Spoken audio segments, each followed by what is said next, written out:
Hello and welcome to Living a Culture of Life podcast by Human Life International. I'm your host, Colleen, and I'm joined again by Dr. Joe Malone. Welcome back to the podcast, Dr. Joe. Thank you, Colleen. I appreciate being here. It's really exciting to have you back on. I've loved our previous conversations that we've had. Our audience has probably hopefully been following the show, but if you haven't, the first conversation that Dr. Joe and I had, we talked about the biology of how men and women bond. So it was a great episode talking all about how men and women fall in love chemically. And our second episode was talking about how birth control disrupts that process. So if either of those topics sound interesting, you should definitely check them out. I'll put them in the description. They were really great, fantastic, so much good information in those episodes, and just awesome to talk about the chemical part of how men and women fall in love. So today we're going to be talking about something related to that, which is women's sexual wellness. So, Dr. Joe, you just wrote a book on this, I believe. Would you mind telling our audience a little bit about your book and what inspired you to write it? I'd be glad to. Uh, Women's Sexual Wellness. And actually, it's a handbook specifically designed for Heartbeat International, the pro-life organization. They've got hundreds and hundreds of centers that work with them. So they came to me and said, could you write a book for us that we could use in our centers and for the staff there to be able to better counsel the young women, mostly who they deal with, and along the lines of, oftentimes they have a young woman that comes in and has a negative, pregnancy test, meaning they're not pregnant. And so, what they've done in the past maybe is just kind of, okay, we'll hopefully not see you again, but they haven't had a good way to take that moment, which maybe is a real opportune moment for having the young woman's attention, and counseling her with some things that are, allow her to help herself understand herself better sexually, and then also to understand the men in her life, or man in her life, and be able to kind of create more self mastery and more of a I guess educated approach to relationships than they had before. A little bit like the scientific reason that chastity is important, I think, from my understanding. Yeah. Um, could you talk to our audience just briefly about what your background is studying this? Yeah, how you Sure. got into studying women's sexual health. Yes, and they're probably wondering that right now. Actually, I'm going to make a long story as short as I possibly can.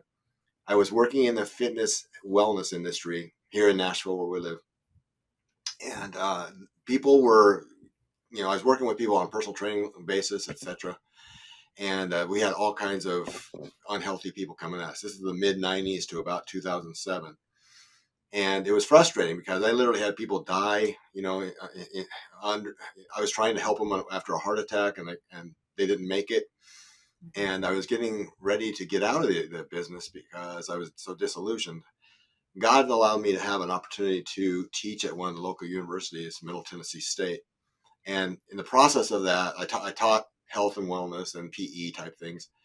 In the process of that, I came across this research on young women and how their health state at the time that they get pregnant and have their children really affects their children's health for their whole lifetime. And it had been frustrating in the fitness industry to work with the people one-on-one and realize there's so many of them coming at us, and we have so few of us that are working with them. But this was a way to multiply the effect of working with somebody. So again, most girls these days, most women are going to have probably, hopefully, two, maybe three children, maybe more if they're wise.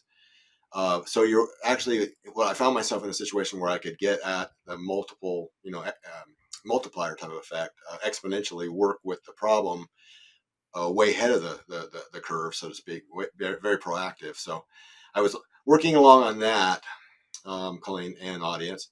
And in the midst of it, and I created the class. I had a bunch of sorority women in the class. It was called Women's Personal Conditioning. And in the process of getting a PhD, was somebody suggested, and I thought was a great idea. In interviewing them, I interviewed 32 of them in depth and had 10 of my classes be focus groups. They were having problems with all the things you would expect. The exercise on campus, the food on campus was terrible in a lot of cases. But this other thing that I had not expected at all, this hookup culture, what they were going through in their relationships or lack thereof, was destroying them a lot more quickly than the other things that I had been working on before. So I went to my committee, my dissertation committee, and told them what I discovered, and asked if I could go in the direction, instead of overall young women's wellness, and go in the direction of women's health and sexual wellness. And they said, there's nobody that we know of that's doing that. So yeah, we think it would be a great thing for you to do. So that's how it started. It was kind of a side. It was kind of related, but it wasn't exactly what I went into, my PhD for. But it became it, and I also I taught there at MTSU from 2005 to 2017, and during that time period, there was a lot of things happening that, coming from the fitness industry, I was pretty naive and wasn't really realizing the woke revolution that was going on there. I didn't realize that having a class for women, that even though they wanted to take the class, 2/3 of the class that were taking personal conditioning on the campus were taking the women's class. They were choosing to take it because they could always take the standard ones. It was offered, the whole time. But anyway, I ended up getting a lot of women and genders studies people, against me for having something different for women that you didn't have, mixed with men. And I ended up being canceled. My classes were canceled at the beginning of 2017. But meanwhile, I had this book, the higher book there, Battle of the Sexes, that I just completed or was in the process of completing. And there was a group at Princeton University, of all places, that read the book, the first one, and they called me and they said, "Could you come up and speak at our conference?" And I was glad to. They're called the Love and Fidelity Network, and they specialize in the science behind why love and fidelity and monogamy is best for us. Also happen to be a Catholic group. I mean, they don't name themselves that, but they're at the heart, they're a Catholic group. So that was the beginning of a lot of more speaking, a lot more podcasting, a lot more of everything. And I couldn't have envisioned 10, 12 years ago doing what I'm doing now. But I actually love it. I love it because I think it's important. It's more important than what I was going to do, and that was pretty important as well. Um, and it's kind of the culmination of my life's work. There's nobody, like I said, very few. I don't know of anybody else that's doing exactly what I'm doing, unfortunately. So there's my answer of how I got here. And again, I wanted to make it short, but it's hard to make it short. No, it's good to have the background and know that like you're coming from a place having worked with women who are in colleges who are engaging in hookup culture and who don't necessarily know about sexual wellness. Yeah. Another question I have for you before we dive into the topics of your book is, obviously our audience is mostly pro-life, pro-chastity. They know that hooking up is bad. How do you think this book could be helpful for them? Why do you think it's important for them to know about these, like the scientific side of these topics? Hmm. You always ask great questions, Colleen. Well, you got a gift for that. Uh, Here's the thing. I've ended up now visiting a lot of pregnancy help centers, pregnancy resource centers. They're called by different names across the country. And I've loved that too. I'm amazed at the work that they're doing, how good it is, how much it is right there. As far as the culture wars, right on the front lines. Couldn't be any more on the front lines. And day to day, they're in the trenches.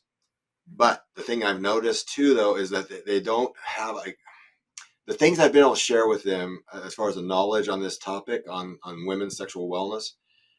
They have a small amount of knowledge right now, and they're very hungry for it because right away they see how they can apply it. In their everyday working with these mostly young women, and in some cases with young men too, as I understand, it's starting to increase there. Just this knowledge of how heterosexual sexuality works, and how you know the male's brain is different than the female substantially. The biochemistry is different. Of course, hormones are a big part of that. It's just so advantageous to them, and they've been so thankful to be able to have the additional knowledge. I think the people that are listening to us right now also could get that same benefit, because not many people in society know these things. I mean, only the research really community, and only this particular type of research. The other thing I'll add to that is that since about 2009, there's been a chill put on this research. There's been a chill put on the biological, looking for biological explanations as far as why people behave the way that they do. There's been a big push towards it's just societal. It's just, the social construction of sex and gender. You hear that all the time. And in reality, that is so fallacious. People are being, and college students are being taught, particularly these days, things that are absolutely untrue and have no empirical basis, basically. So there's reasons that we act and behave in most cases the way we do as males versus females. And again, there's some exceptions to the hormonal things that I describe in the book, but they're very few on a population basis. So anyway, I think that just about anybody that I've run into, I haven't really run into anybody that said, oh wow, I already knew all this, and there's nobody that I've run into in all my travels that has come up to me and been able even to converse really about it from a point of view of, yeah, and how about this, and how about that, how about this, because it's just, for one thing, people don't. A lot of people aren't comfortable talking about sex. Mm-mm. And that's particularly maybe true of people that are Christian and in church type of settings. The other thing is just people in society, I don't think are that comfortable. Even parents don't like to talk about sex with their kids. So I think it can help just about anybody. It's almost like, I don't know if you're old enough to remember this. You probably are. You know a lot more than your years probably. You should.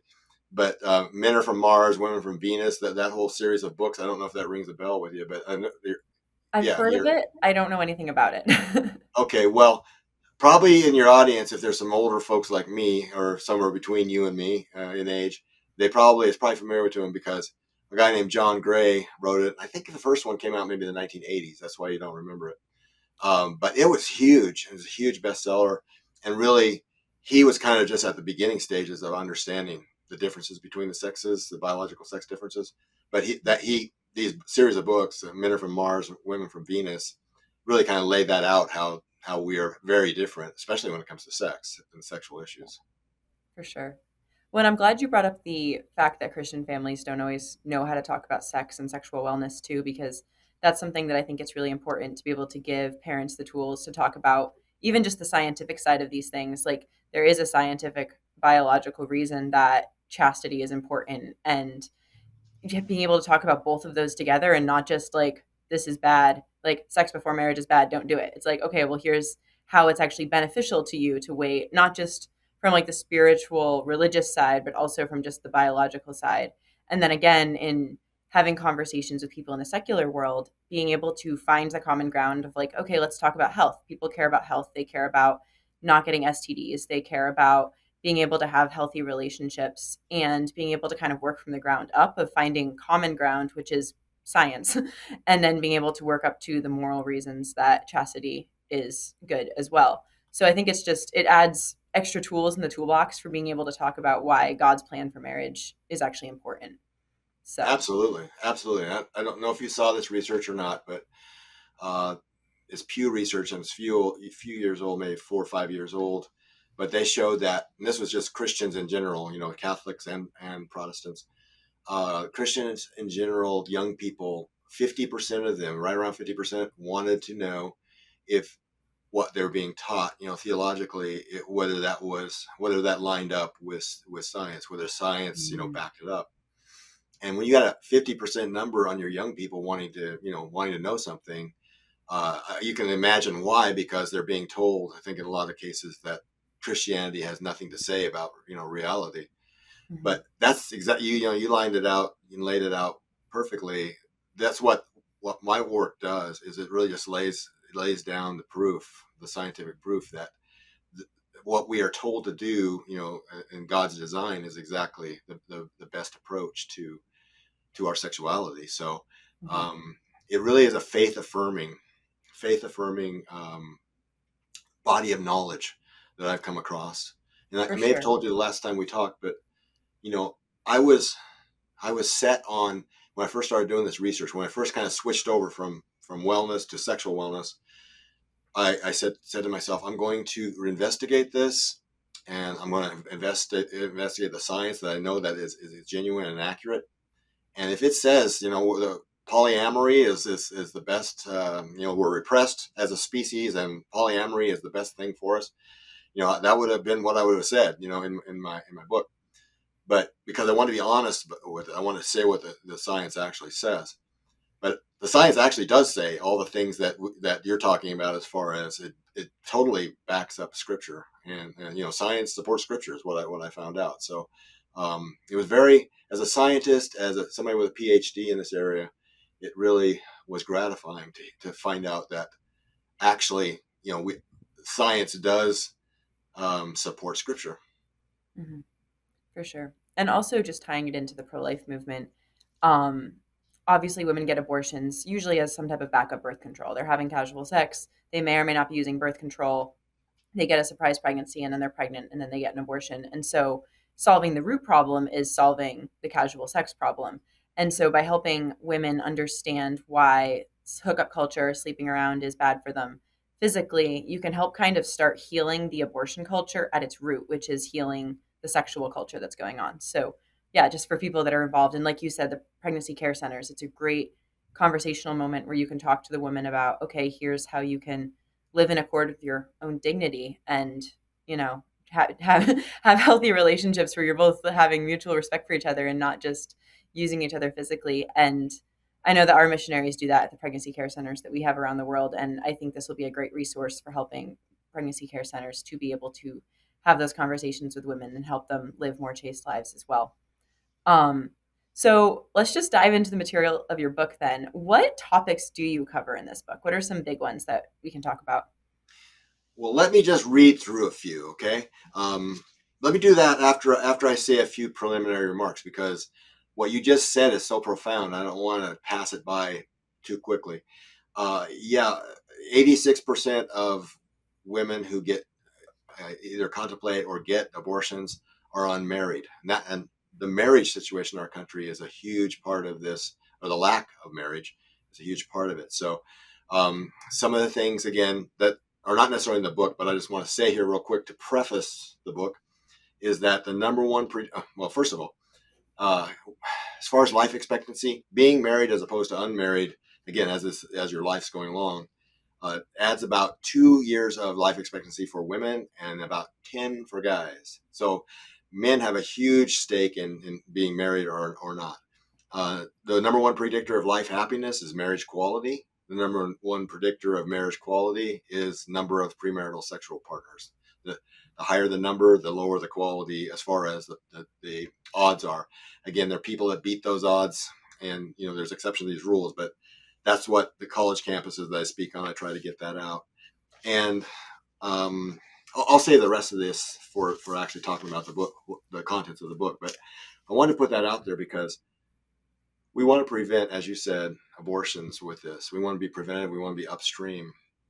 But we also want to try to heal the sickness in the society. And I believe that a big part of the sickness in the society is marriage not being undertaken by a lot of the people that it should be undertaken, and would have been undertaken in the past, and that type of thing. So marriage and abortion are unfortunately intimately, and not married and unmarried is intimately related to the abortion situation, as you described, of a girl finding herself in that situation, not being married. Okay, so the book. Now, again, you got a copy of it right there. I'm pointing it with my thumb, but again, it's a prototype copy, so I still don't even have the actual final product. But When does here's some it of the sections.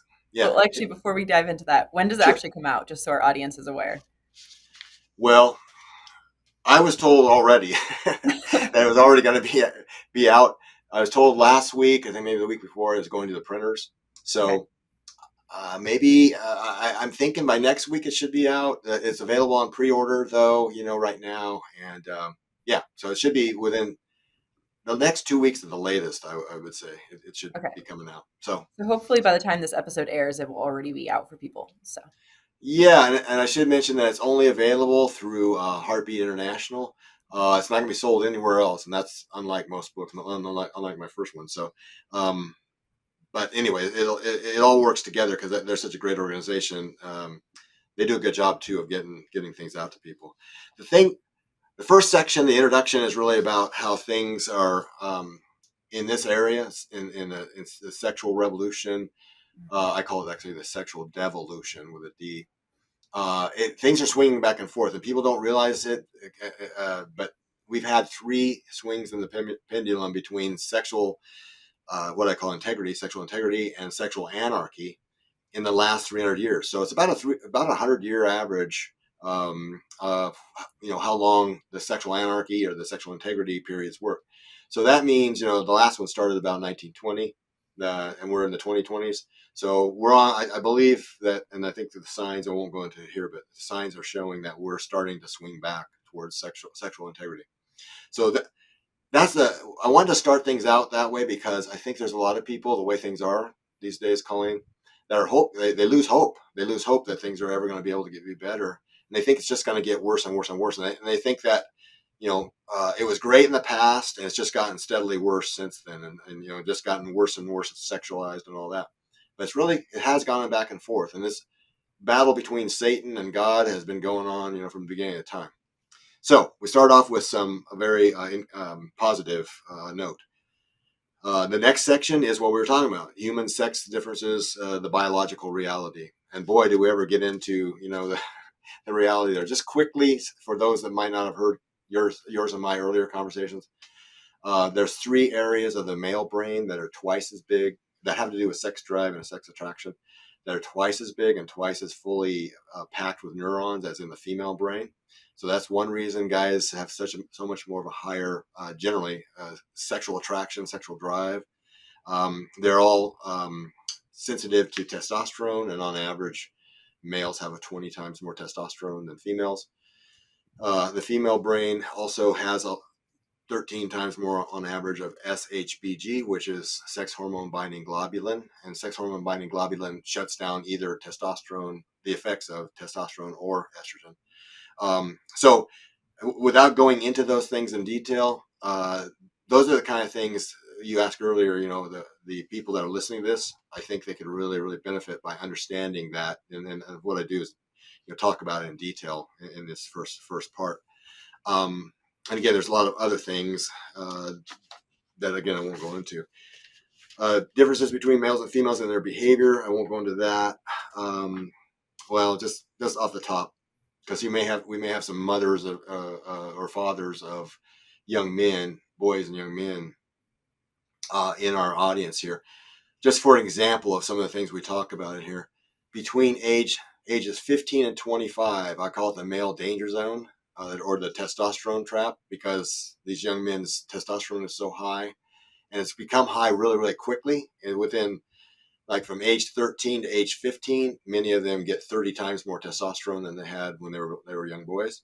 And so for that reason and some others, uh, the average death rate for young men in that age zone, age 15 to 25, is 4 times that of females in the same age zone. As far as homicide, suicide, drug overdoses, or car accidents, because they're acting out so much, and they don't have much frontal cortex to hold back on themselves, and particularly if you're throwing alcohol with that. So things like that most people don't realize either. Also, the murder rate. The vast majority of murders are done between males on another male between ages 18 and 25. And again, that's the time period where they're trying to get status. They're trying to show off for the females in a lot of cases, but they don't realize that the females they aren't even paying attention to that. That actually turns them off. But especially in cities, gangs, that type of thing. It's not so much about drugs and crime. It's more about rivalry between the young males. So things like that we go into, just hopefully helpful things that will help people to understand really what's going on. The next section, or the next chapter, is entitled Spin Cycles: The Profound Effect of Women's Menstrual Cycles. And again, we may have talked about this in one of our earlier episodes, but there's huge differences in women's hormonal profile over the month. And for all women, but especially young women, I think, realizing why they're feeling this way mid-cycle versus why they're feeling this way at end of cycle versus during their period is an advantage. I will say this just for people that might be listening, that where this might do them some good. There's a huge difference in sex drive on women. This is the one time of the month where they might rival the male sex drive. From if day number 1 is their start of their period, day number 8 would be the start of this, what we call the fertile window or ovulatory window. So they're getting ready to ovulate, and so they get a big boost in their estrogen. When I say big, in that fertile window, it's 200 times more than they have normally the rest of the month if they're cycling normally. Also, their testosterone goes up, and so that's the time of the month where they're gonna, without even really realizing it consciously, they're gonna have a tendency to be push the envelope sexually.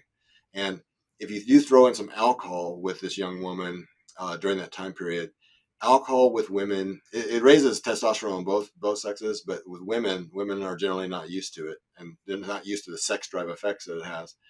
So that really puts them in a place where their sex drive can be completely different than it would be as them as their normal selves. So that's something that one of the most important thing I think for the pregnancy centers to know and to get out to these young ladies is you are kind of a different person throughout the month as your cycle takes you through these different hormonal areas. Now, I mentioned this earlier, Colleen, and I'll say this real quick. I know this gets me in trouble, but I must say it anyway because it's true. I think in the old days, meaning 50 years ago and plus, let's say 1967 previous, so that's 57 years ago, something like Yeah. that. Um, we had of our 25-year-old population, both male and female, 85% of the 25-year-old women were married by 25, and 75% of the young men were married. Guess what it is now? I won't make you guess. It's Much actually, lower. yeah, it's much lower. It's 20% for the females, so 20 versus 85%, and it's 23% for the males versus 75%. So what that's done, I think, is it's put us in a situation where we have much greater in population young adult group that is not married and is confronting kind of this whole sex drive situation, and being single, having the sex drive, and having kind of all these temptations that our society puts in front of them.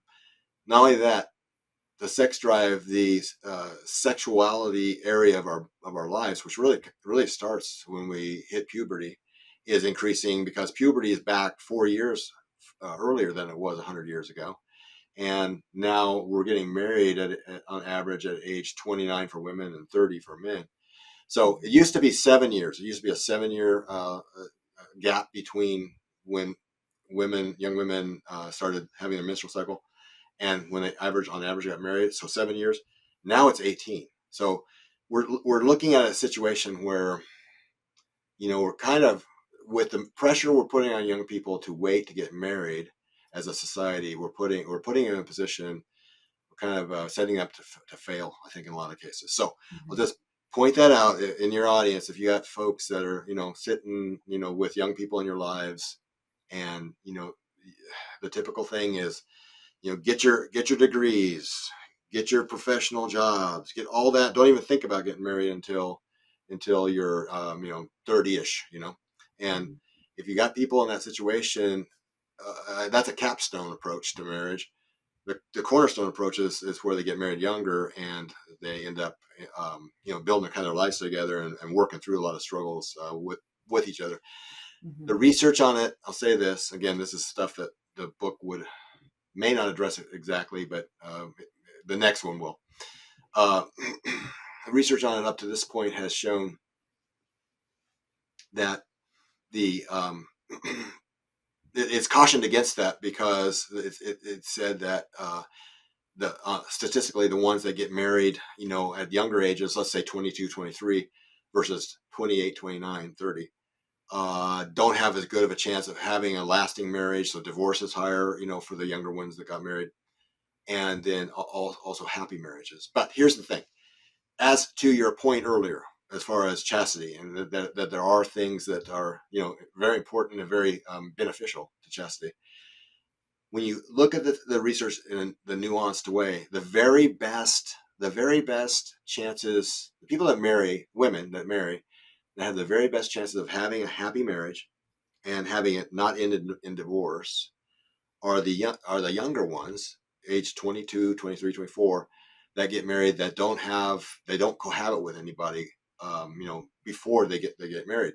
So the cohabitation factor has been what they've ferreted out of the research, is that the cohabitation factor is the thing that's making the even in an early marriage, it's messing the marriage up. So the ones that come out of their young adulthood, or their high school and maybe into college, and they come out of that as virgins, they're the ones that have the very best chances statistically of having lasting marriage and a happy marriage. So the old school approach of cherishing sex for marriage is also exactly right. Again, we, as a society, though, we make it tough. We make it tough on both sexes, expecting them to wait so long, to get married, because that's sex drive. There's a purpose for it, and it's tough to stand up against. But just something I wanted your audience to know, that we need to think about as a society. We need to maybe take a different approach there. All right. So Well, spin cycles. also just to kind of add Yeah. on to that as well, obviously things like IVF have become really big issues in today's society, and it's like, well, we have to help it make it easier for people to have babies, so let's make IVF available. But the thing is that the reason that a lot of women are getting IVF is because they've waited until getting married later, and then you've like lost your fertile window to be able to have healthy babies or conceive easily. And so women that are waiting till 30 to get married are more likely to have to use IVF because they've lost, like, the fertile period, I believe, is predominantly in your 20s, that you're like the most physically ready to have children. And so it's just interesting even to look at things like that. Like, maybe the issue isn't promoting IVF, maybe, which obviously is morally wrong and there's a lot of moral problems with it. Maybe the issue is actually that we should be helping people get married in their 20s when they're actually able to conceive, have an easier time conceiving, and can take advantage of the biological system God's given us. Yes, and that's the kind of knowledge that's in this book too. Age 19 to 29, you're very good. You're right on. 19 to 29 is women's peak fertility. Men's is 24 to 26. Yeah, and then we've got 30% of our both male and female, but especially women, are ending up doing just what you're saying. They're aging themselves out of their fertility. 10% of that, 10% of that, 30% of women in this case, can't have a child, so they never would have been able to have a child. 10% don't want to have a child, but then you got 80% of that 30% that want to have children, that are finding themselves IVF doesn't work. They can't afford it, whatever. The other thing is, Colleen, this that the book goes into, and this is really what brought me into Catholicism. It sealed the deal.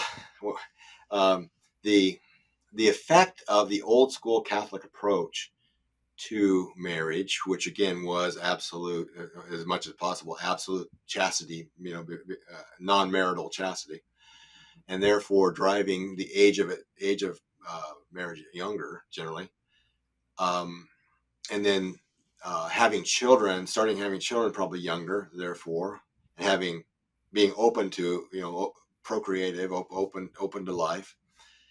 The end result of having younger marriages, starting to have children, having more children, breastfeeding them, all of those things have an influence on a woman's reproductive cancer chance over her lifetime. So, um, a woman who has her first child closer to the age of 20 than one who has her first child closer to the age of 30 has half the chance of a lifetime chance of breast cancer. So and all these other things. The promiscuity leads to much higher chances of vaginal and vulvar and cervical cancer. So everything that the church is prescribing as far as the approach to marriage is absolutely right on as far as a wellness perspective, and that ended up again, it got my attention so much. It went along with the science so much that I couldn't take my eyes off of it. One other thing, a woman who has 10 or more, let's just say 10, uh, sexual partners, that presumably not her husband, has about a 91% higher chance of any kind of cancer throughout her life. So it raises her cancer risk 91%. For a man who has 10 partners or more, it's 64%. So it's less severe, but still, I mean, that's still substantial. So um, to your point, yeah, what we did in the past that we didn't realize we were doing was protective. It was protective as far as, especially women's health, because breast cancer has become, and this is since the Roe versus Wade too, since the abortions have become so much more common, because abortion has an interfering effect on the way a pregnancy should go, and the woman's breast tissue changing as it should to get ready to be able to nurse the child.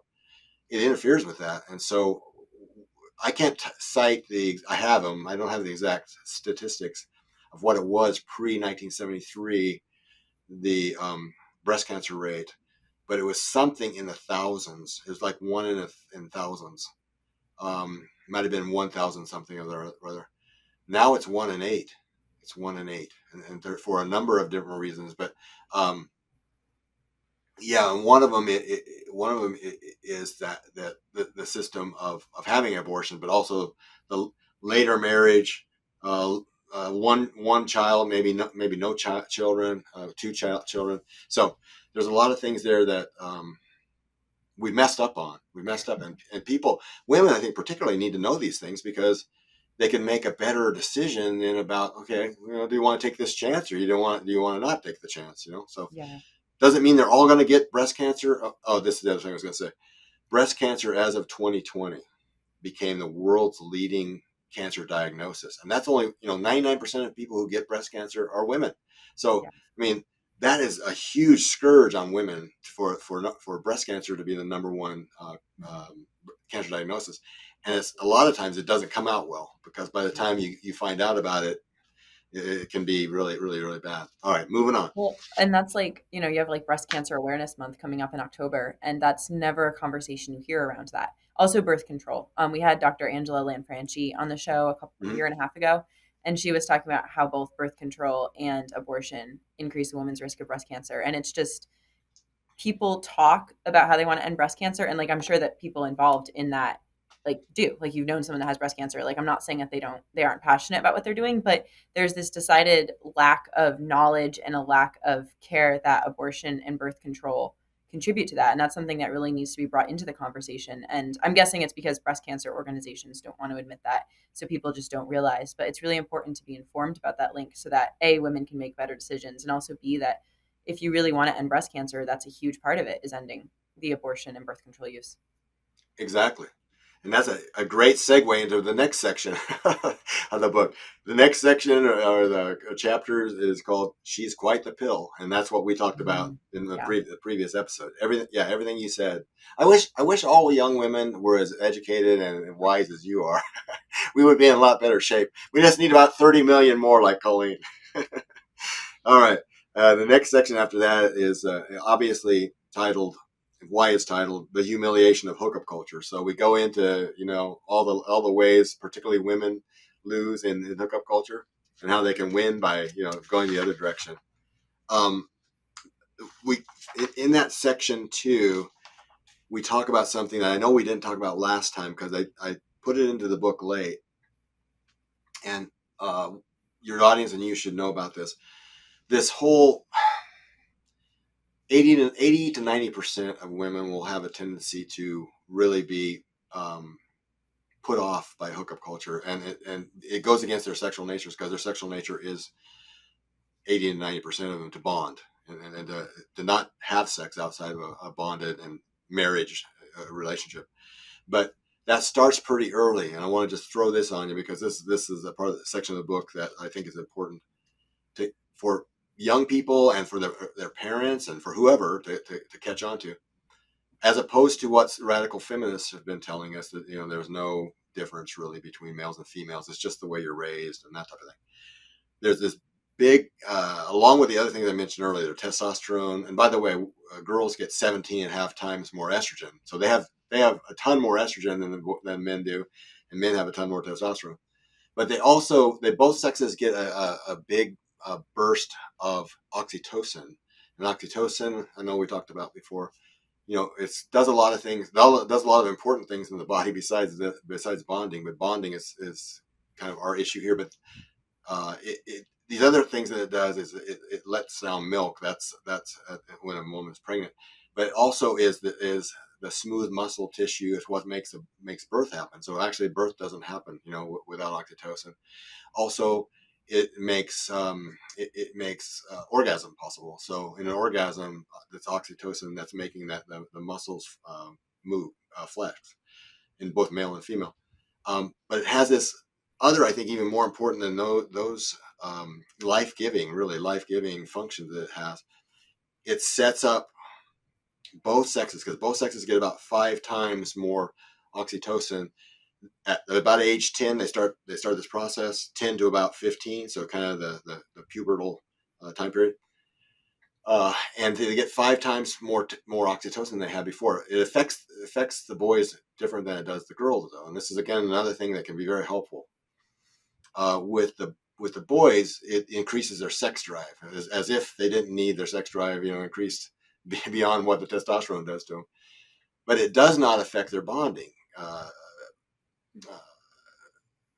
as proclivity. And the reason for that is two things. One, the testosterone they're getting at the same time. Testosterone normally drives oxytocin down and is antagonistic to oxytocin.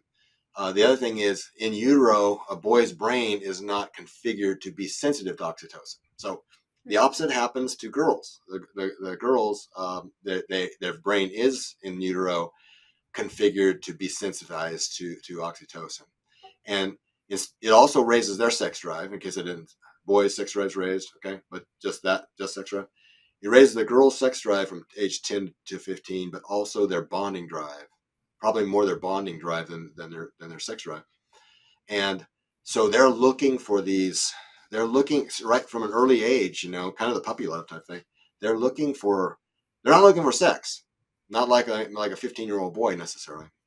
They're looking for a bonded relationship. They're looking for deep, intimate, and long relationships eventually. They're kind of practicing for that.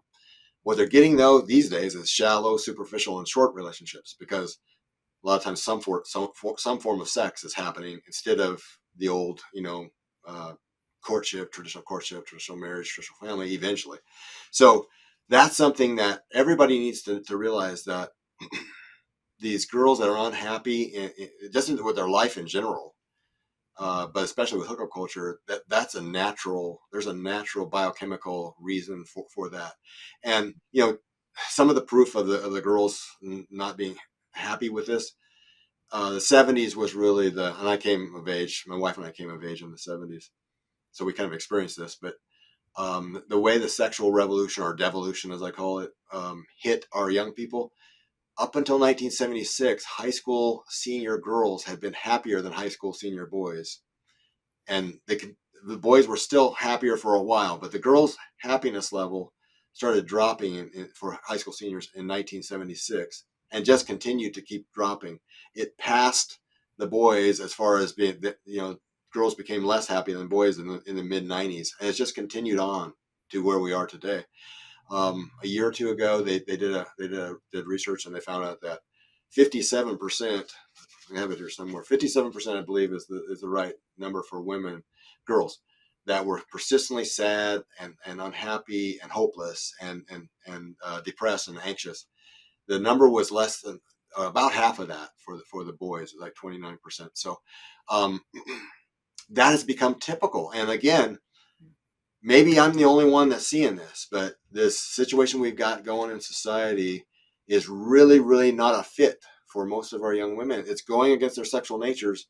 And as we said earlier, if they get on this track of what we used to do in the old days, and get the old school of, again, cherishing sex for marriage, being a virgin coming out of high school, being a virgin coming out of college, and again, hopefully not having to wait too long to get married. But proceed on that basis, the males are going to they're going to go with whatever the females set down as the terms, because the females are the gatekeepers. They're the deciders when it comes to sexuality, heterosexuality. So anyway, Do that's you something I feel very passionate about. Go ahead. do you think so? Just like thinking about the emotional impact on women, and it seems like you're saying that that's probably because of hookup culture in high school. Do you think it Absolutely. also has to do with teenagers being on the pill? Because I know that that can affect emotional health, make women more anxious, more depressed, and then also if it's been increasing, we also have this is kind of like three different factors that are all kind of playing around in my head right now that Hmm. could be causing it. You also have a lot more social media and like Instagram, which is going to cause women to compare themselves to other women and worry about their figure, what they look like, how they're presented on social media, what their lives are like. So do you think that it's primarily hookup culture that's driving that, or do you think it's a combination of all sorts of different factors that are leading to like more rates of like depression, anxiety among teenagers? I think it's all those things, and I think that you did a good job of picking out a couple more important ones that I hadn't were right top of mind for me right now, but have been top of mind. The social media comparison, the Mhm. other things that you mentioned. I think one that we mentioned a little bit earlier, abortion. The factor that after by '76, abortion was on the table as far as being a possibility. And from what I understand, that's really depressing. Once a female, a girl or a woman gets past that, it's a really horrible thing you have to live with. So yeah, I think it's a perfect storm, Colleen, of badness for women since the mid '70s, and I can't picture it being any harder for a group of young women coming up. I've got a granddaughter that's at 15, and I can't picture it being any more challenging than it is right now for them. Not that it's great for the guys either. I mean, we. I'll save it for we'll talk about pornography in a few minutes, but um, this whole environment is really, really um, toxic. Is a good word I put for it. I would say. So Apparently, Father Paul Marks, who is the founder of HLI, apparently he used to refer to it all as the Great Sex Mess, and that seems like a very fitting way to look at the society. great sex mess. I'm gonna have to remember that. That's gonna be a great way for me to express it on campus when I'm talking. Hey, you guys are living in the great sex mess. I gotta be careful how I say it. And tell me his name again. Who was the guy that said it? Father Paul Marks. So Father he was Paul HLI's Marks, founder. Yeah. HLI founder. Well, obviously he's a wise man. uh, he's added to my vocabulary, my lexicon. All right. Well, yeah, that's absolutely. It really has become a sexual devolution, as opposed to a revolution. It's sexual devolution. We've devolved into a terrible place from where we used to be. And we talk about feminism and how it's like supposed to be empowering women. And if you just look at how happy, like you were just saying, how happy teenage women are, it's been going down since the 70s. And it's hasn't really been empowering to women at all. I mean, I'm sure there have been aspects that have been, but just in general, if you look at the state of women in today's society, they have more breast cancer, they're more depressed, they're not having children and finding like the fulfillingness of, you know, they feel like they have to put it off or pursue a career. I'm not saying that it's like obviously been a mixed bag. I'm not saying that throughout all feminism or anything like that, but it didn't work out for women like they said it was going to. Yeah, I think first wave and part of maybe second wave, first wave for sure. I think there was a lot of good things about it because they were family oriented. The first wavers were family oriented, and they didn't lose sight of the importance of that and motherhood and that type of thing. The vote, I think, has been a good thing that came out of for women. That's been good coming out of first wave feminism, and first wavers were a lot about temperance. As far as alcohol, not having the husband spend their paycheck, at the bar before he came home. Things back then were a lot more, real as far as survival, and you had some maybe didn't have things to eat on the table, if y'all didn't work together. So, but the second-ish, and then for sure third, and then fourth. Whoa, I mean, it's absolutely, uh, you know, terrible, as you said, for women in general. And again, as far as relationships go, they're looking for warm, respectful, and romance. I mean, we can look at something as unscientific as this. What they're getting, though, I'll finish that off. They're getting cold, casual sex, and in some cases, who knows what kind of sex it is, especially for like the high schoolers. It may not be vaginal penile sex, but it's some kind of a, I won't name the different things they could do, but it's not what they're looking for. They're looking for that warm, respectful romance. The popularity, my wife got me going on this, Jody.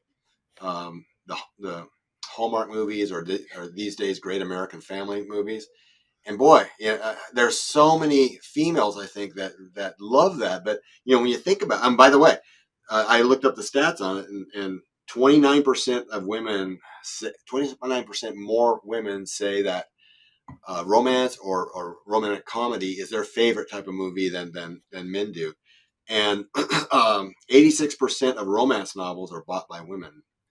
So that only leaves 14% for, of them being sold to men. So romance is something that I think is so in most women's natures, and they're not getting nearly of it in real life, nearly enough of it in real life. So yeah, I mean, you said it really well. We're in a perfect storm as far as especially women um, go, and again, it isn't helping the men either, because in the long run, because to me, it's like what I see as a scientist on it is that that 10-year life expectancy boost for the men that get married, and their energy, their testosterone goes into serving, they're hopefully serving their wife and then their kids and that type of thing. That's what I believe men were meant to do, and really our healthy human hormones really all balance out when we have that situation going on, a happy marriage. Does But that Oh, go ahead. go ahead. Does that 10-year boost, is that only for men that marry young or men that marry at all? The stats were on men that marry at all, but I imagine most of it is younger. Getting married younger. Uh, yeah, I would say that probably the biggest effect is getting married younger. I don't know if I mentioned it, but that's about the same boost you get if you quit a cocaine habit. Life expectancy drops by about 10 years on a cocaine addiction. If you quit it, you get about 10. You add about 10 more years onto your life. So you can think of being unmarried as a man as a same as a cocaine addiction as far as harmfulness. So yeah, and again, the other things, and I think you may have mentioned this earlier. Another section of the book is called the Tinder trap. Tinder, as in the dating app, and how dating apps they've just added to added to the perfect storm. I think for the most part, because so surfacey, and just all the wrong characteristics really in a lot of cases as far as people picking each other. And from what I understand, I'm well past the age and the marital state to have to worry about it. But um, the certain guys just get a bunch of women coming at them, and then women, because women have a tendency to really home in on the ones they perceive as being the very best, and then all these other guys don't get any attention hardly at all, and the women are getting swiped, kind of at any state, because the men are a lot more looking for just the numbers and the quantities. So it's a bad situation. I think adds to the situation. The next section is on it's called the pain of pornography, and again we've already talked about that some, but um, what I mentioned earlier, when I mentioned the cocaine addiction, cocaine, certain kinds of food, alcohol, you fill in the blank, uh, heroin, etc., but also porn, all work on the human reward system the same way. They pop the dopamine up, and then it comes down, crashing back down lower than it was before. And really, these unmarried men that are hooked really on either porn or hooking up or both. In a lot of cases, maybe it's both. They're just being sentenced to a life of an addiction, like a cocaine addiction would be. So it isn't helping them either, but they think it is, because they're kind of like a kid in a candy store, because they can either get many women, get them all lined up, or they can have porn, all lined up, any variety of porn that they want. It's so hedonistic and it's so destructive, because that dopamine, as it spikes and it comes back down at the lower baseline level each time, and you're doing that often, it just is an inevitable decline down to being depressed, being badly depressed. So we have a lot of our young men that are depressed these days too, and it's because of this, because of the lifestyle that this really hedonistic lifestyle that we have. And for those that might not know what hedonistic means, it's pleasure seeking all the time, pleasure seeking, getting your dopamine spike. So I won't go into the details on the pornography, but there's a whole chemical process there, and it's just basically the same process as the substance abuse problems, the heroin, cocaine. It's just a behavioral. It does the same thing behaviorally. STIs, or STDs. How are you? I actually prefer to refer to them as STDs because disease, I think, says it better than infection. But they've just gone through the roof. 2015 was the highest in history, and then it's just gone up from there. It's just increased from there. So, people having sex with multiple people, and I'm not saying everybody is having sex. Matter of fact, there's a lower number of high school students that are having, intercourse these days. But there's all these other varieties of sex that's going on, and then the ones that once they get out of high school and into college, the multiple partners thing really, really kind of gets out of control. So we weren't made for that. Humans weren't made for that on many levels, and one of them is the physical level. So, and it can ruin a woman, especially once again, a woman with pelvic inflammatory disease. Many of these diseases are silent in a woman. They don't know they have them for a long time, and while they don't know they have them, it's destroying like the fallopian tubes and all of that, and it's another contributor to the infertility you were talking about earlier. Yeah. Next one is marriage MIA, missing in action. I've got a large section in here, as you can imagine, on all the benefits of marriage. I don't know, a lot. This is the biggest part of the book. So if you want to know the benefits of marriage and you want to maybe talk to somebody about it and let them know how beneficial it is, it's all here for you. Let me just real quickly read a list of physical benefits it has. Reducing your chances of hospitalization, need for surgery, dying after bypass surgery, getting pneumonia, getting rheumatoid arthritis, gum disease, viral infection, dementia, clinical depression, heart attack, being jailed, being murdered, being killed in a car wreck, or committing suicide. All of those things are lowered by being married. So, Whoa. Do you yeah, go into yeah. like So, the go, why? Well, there's a number of probably different reasons, and for the diseases, it's different than probably for the actions like suicide or being murdered.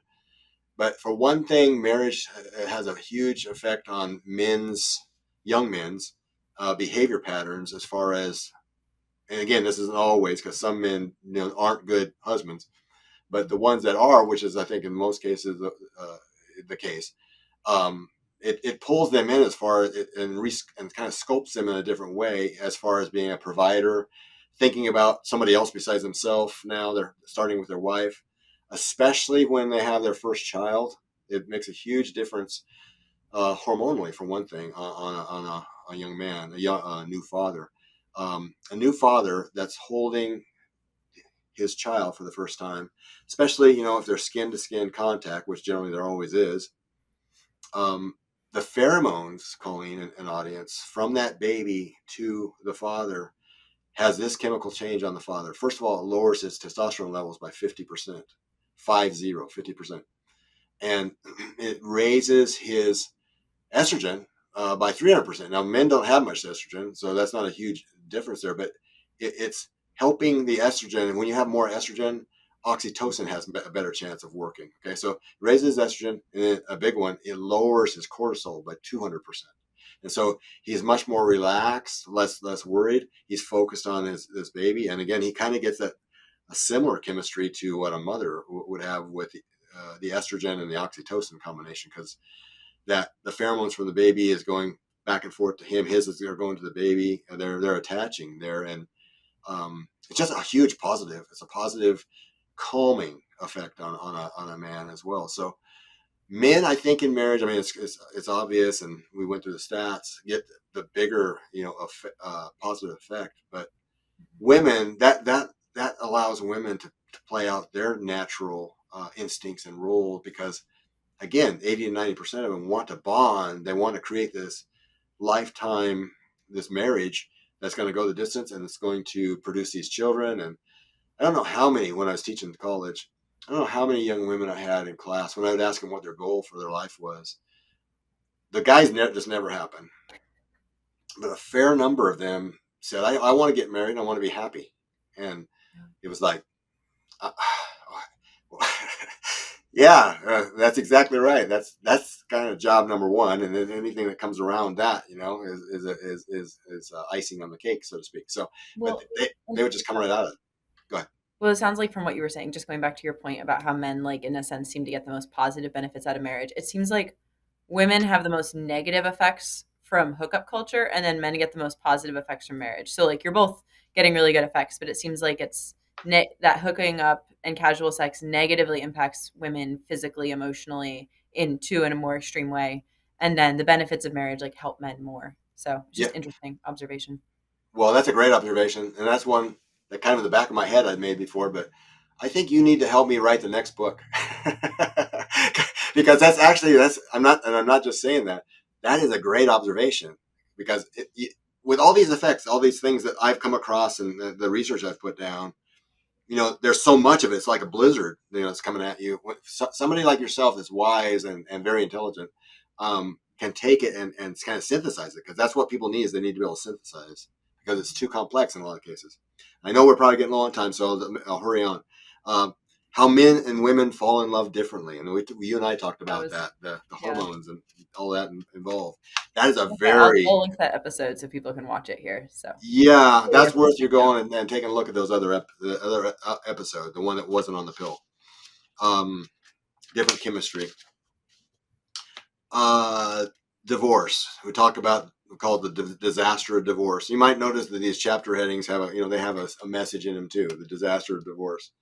And by the way, let me just repeat this for any that haven't seen the other episodes. But research has shown that the shorter the time to sex in a relationship, the shorter the relationship. So the shorter the time to sex in a relationship, the shorter the relationship. So if you want a long relationship, ladies, make it a long time before sex. My recommendation is make it until after you're married. That's the best. That's the best approach. Um, so we got the disaster of divorce. We've got men categorize women according to their sexual permissiveness, and again, you could probably guess how they categorize them. But this is research. This isn't just me saying it. They categorize according to how permissive a woman is, and if you're permissive, it's not what you want if you want to get married to somebody. Women's sexual wellness lifestyle. It's what I went into earlier. But let me just read through this real quickly. Um, Young women's sexual behavior affects their future health. And again, you summarized this well earlier, Colleen. But let me just say it, from the text. Early promiscuity leads to higher chances of vaginal and cervical cancer.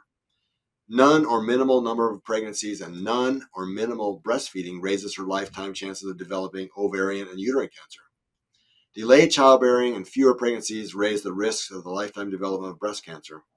A woman who has her first child around the age of 20 has half the chance of developing breast cancer as a woman who has her first child around the age of 30.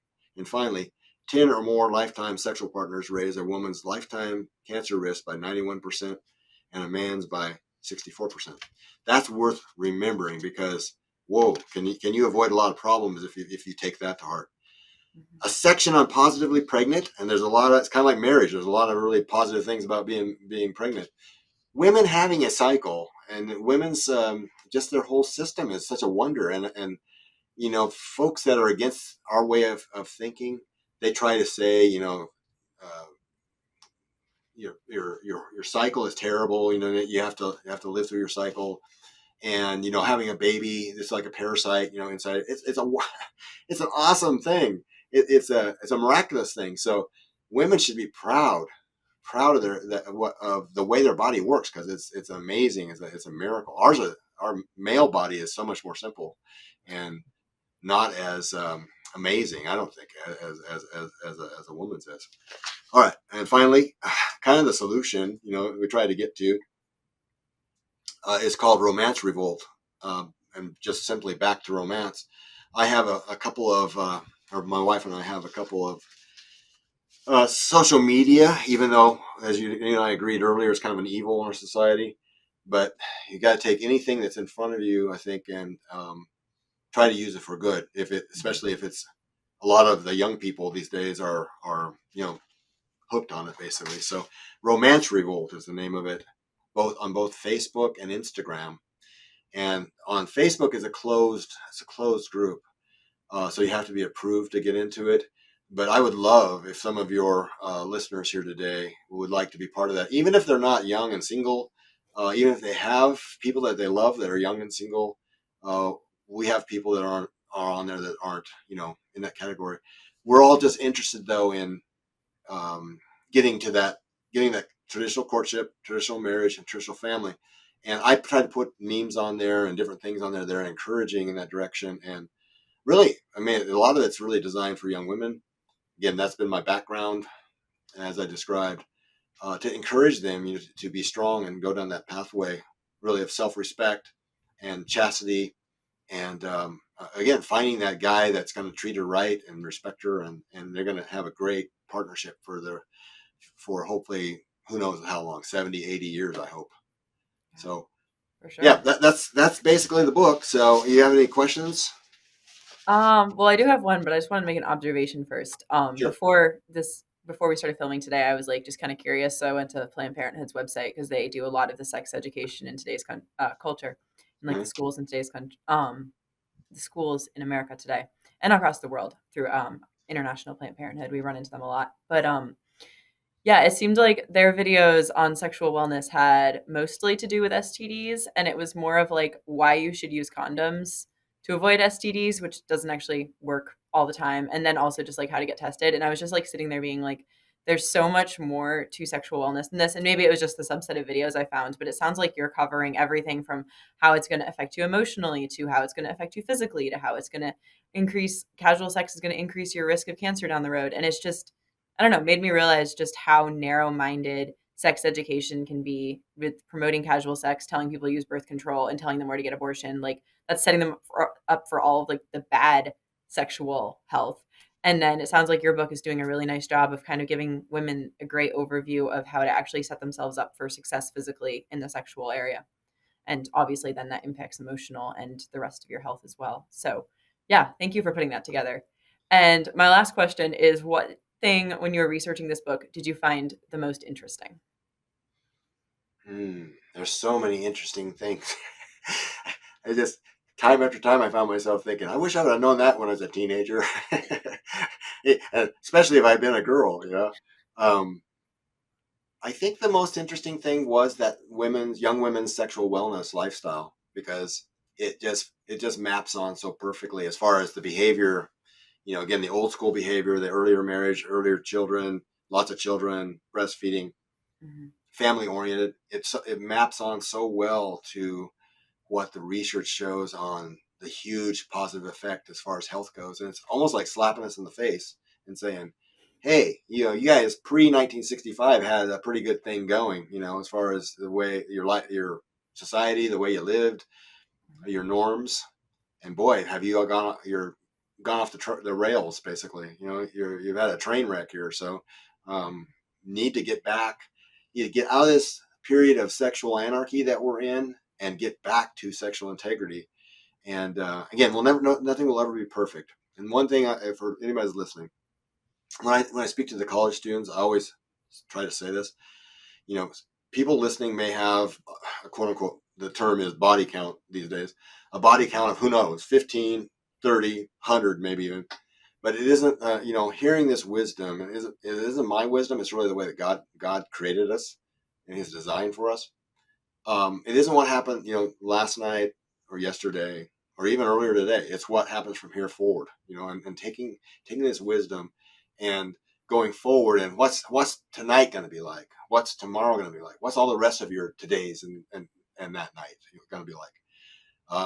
And that's the hope for the book, is that people, once they kind of understand themselves, if they're a woman or a man, and then the opposite sex, how the two are thinking and reacting and how they're motivated kind of naturally through the hormones, that they can use these tools, to create a better life for themselves and really align their life around what God wants their life to be, designed.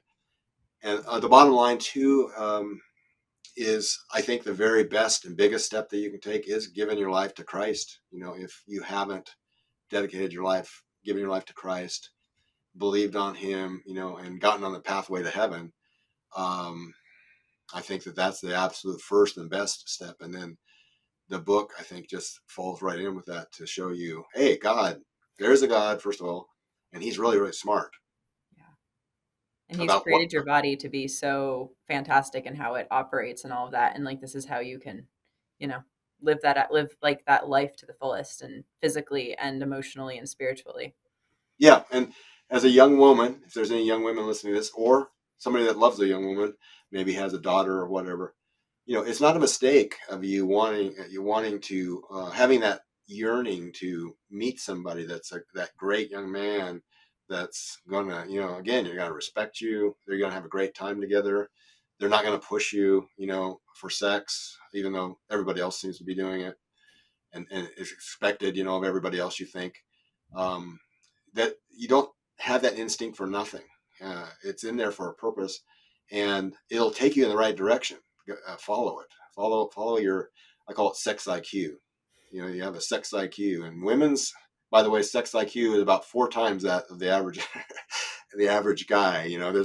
It's interesting. The top 20% in IQ of standard IQ, general intelligence, they call it for males. The top 20% also get this. They also see the value in exclusive relationships. But your general young woman sees it. 80-90% of them see it. So in the areas of sex, I would say that women in the area of sex is the stronger sex. Women are the stronger sex when it comes to the judgment for what should be going on, and the correct motivations, and the correct lifestyle tendencies. Perfect. Well, thank you so much for coming on the show today. I now want to do episodes on every single one of those topics because they all sounded fascinating. So I think I'll have to get the book and hopefully read through it, and then maybe we can come back on and talk about some of those again. But thank you Yep. again for joining us. It was a wonderful pleasure as always. It was an honor, Colleen. Thank you, and thank you for your interest and your um, foresightedness to thoughtfulness to put these kinds of topics out there, because I just think they're going to be so helpful to people. They're so helpful. Yeah, definitely. Like speaking as a young woman, the more that I learned about women's sexual health just through crunchy Instagram posts and women's magazines that are focusing on like real health and real fertility and all of that, just and learning about it here at HLI, it's so cool to just like learn how your body works. And like there's literally like whole like there's apps that have different workouts that are based on like where you are in your cycle or what you should be eating to maximize that. Like it's so empowering to women to be able to recognize what's going on hormonally and then live to maximize the feminine genius there. So anyway, thank you for writing about this and helping hopefully bring that to other women as well. So thank You're you. very welcome. Thanks for the honor of speaking with you. And to all of our listeners, please like, follow, and subscribe. Check out the new ebooks that we have coming out and our previous episodes with Dr. Joe Malone, and keep on living the culture of life. God bless.